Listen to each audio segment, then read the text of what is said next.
So oftentimes here at wolfSSL, we get the question, how do I find and load the correct root CA? Well, that is an excellent question. So we wanted to walk you through some steps today that our support staff and engineers take when they are trying to track down the correct root CA. So we're going to start out just with a quick demo here. We're going to, so if you were just starting out with our sources, you'd probably want to grab them from our website. Pull that up here real quick. So if we go to wolfSSL.com in our downloads page, you can fill out your information, give us a little project description if you want, or leave any comments here. Select if you need evaluation support or assistance from us. This is the wolfSSL TLS library, so that's the one you're going to want to pick to download. And then agree to the licensing terms and that you're not in one of the export restricted countries, and then go ahead and select download. So I already pre-downloaded a copy for the sake of this demo, and that's already in my downloads folder here, wolfSSL 315.5. So let's go there real quick. There's 315.5. You'll want to configure make letter once you get it downloaded. So we'll do that now. I'm just using the default configuration. And then for the sake of this demo, we're just going to try connecting to LinkedIn.com. So once that's all compiled and built, we can run the example client. We can specify the host like so, LinkedIn.com. We are using TLS, so we need to use port 443 because port 80 is plain text protocol. So we're going to use port 443, and we're going to try to send a GET request. Oh no. So this is oftentimes what starts the support tickets. You know, hey, I tried to connect to this website. I'm getting this -188 ASN no signer error. What does this mean, and how do I fix it? So what this means is that there was no signer to verify that the certificate chain returned by the host was a valid chain or not. So in order to do that, modern day browsers, which I'm using here for the demo, they will come with all these certs preloaded, and that's how they're able to connect to all these domains. So if we go to linkedin.com, okay, we can see we're here, and we want to check the certificate chain. Okay, we can see linkedin.com was signed by DigiCert, was signed by DigiCert Global Root CA. There's some indicators you can look for in these certs. So the subject and issuer, if they are 100% identical, that's oftentimes going to be your root CA. So anyways, the way we can track this thing down is we can either run a Google search and try to go download DigiCert Global Root CA and then load that into our client. That's one option and one of the easier ones, but sometimes that's not always straightforward. So we're going to show you one of the more complex ways of doing this. And this is in the event you can't just connect to it with a straight up browser. What we want to do first is we're going to use this nifty Wireshark tool to sniff the connection and see what comes back in the in the certificate message from the server.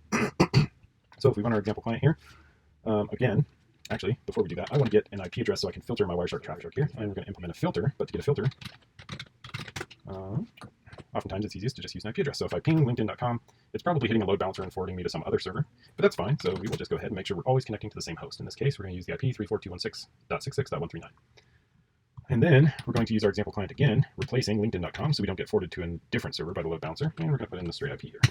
All right, here we go. So we see the connection went through. Even though it failed, we can come in here and check what certs we got back. So certificates, it looks like we got, all right, common name, panel Komodo. Yeah, Komodo, we know is an internet authority or a certificate authority. They often issue trusted certs. And the cert chain in the Wireshark trace should always be displayed entity cert, intermediate CA. Maybe there's another intermediate CA here. But what you won't always see is the true root CA. Now this looks kind of like it might be a root CA. So we can go ahead and export this. And we'll just save it to our downloads folder in wolfSSL 315.5. We'll create a new folder. We'll just call it, what's our test, linkedin.com certs.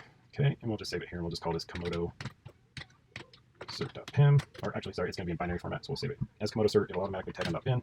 So if we go there now, we can use OpenSSL's command line tool to view this thing, x.09-inform. We know it's in dir format because it's in the binary format. So we'll say it's inform. Inform is dir, and then we'll pass in that cert, and then we'll say outform. We want it to be pem. And we want to see the human readable stuff with the dash. We do that with the dash text option there. So we can, nope, this is definitely not a root CA. Even though it looked like it might be a root CA, we can confirm it's not because the issuer line is not identical to the subject line. So this is not a self-signed and trusted root CA. So what we're going to have to find is the issuer of this certificate. And that's what we're going to need to load into the SSL client.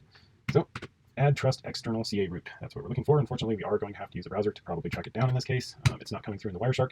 Some servers will send their root CA, but it's not required. The RFC specifically states that the server is supposed to send every cert in its chain, with the only exception being the root CA. And the reason that the server is allowed to not send the root CA is because the client is already expected to have a copy of it loaded in order to verify the server is who it says it is, or to verify that you are connecting to the server you think you are connecting to.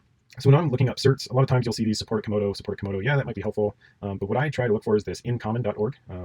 And the reason being either that one or the first link I listed, the tbscertificates.co.uk. That is also a very nice one because if you happen to be looking for an intermediate CA, it'll provide a link to the signing authority for that CA. So then it would be right up here. If you weren't looking up an actual root CA, there would be a little link up here that says this cert is signed by, and then you can just click on it and go straight to the root CA. Anyways, so this is the root CA we're after. Looks right. Let's double check that this is add trust AB, add trust. Wait, hang on. Yeah, that is right. Add trust external. So SE, add trust AB, add trust external TTP. All right, we're good. That looks like the right cert. Okay. So this subject and issuer line for this cert match what our intermediate CA said was its issuer. Okay, so we've confirmed that. Unless this is a forged certificate somehow, in which case the signature verification will fail anyways, but we're going to assume that this is our good one. So we're going to call this one, wait, it's not Komodo, it's add trust. So we're just going to call this add trust.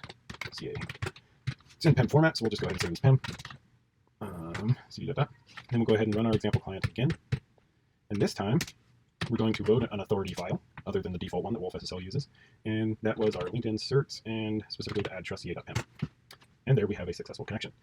So that's how we track down the correct root CA to load for a specific domain. I hope this didn't go too quickly or anything was unclear, but if you ever have any questions, please feel free to contact us at support@wolfSSL.com.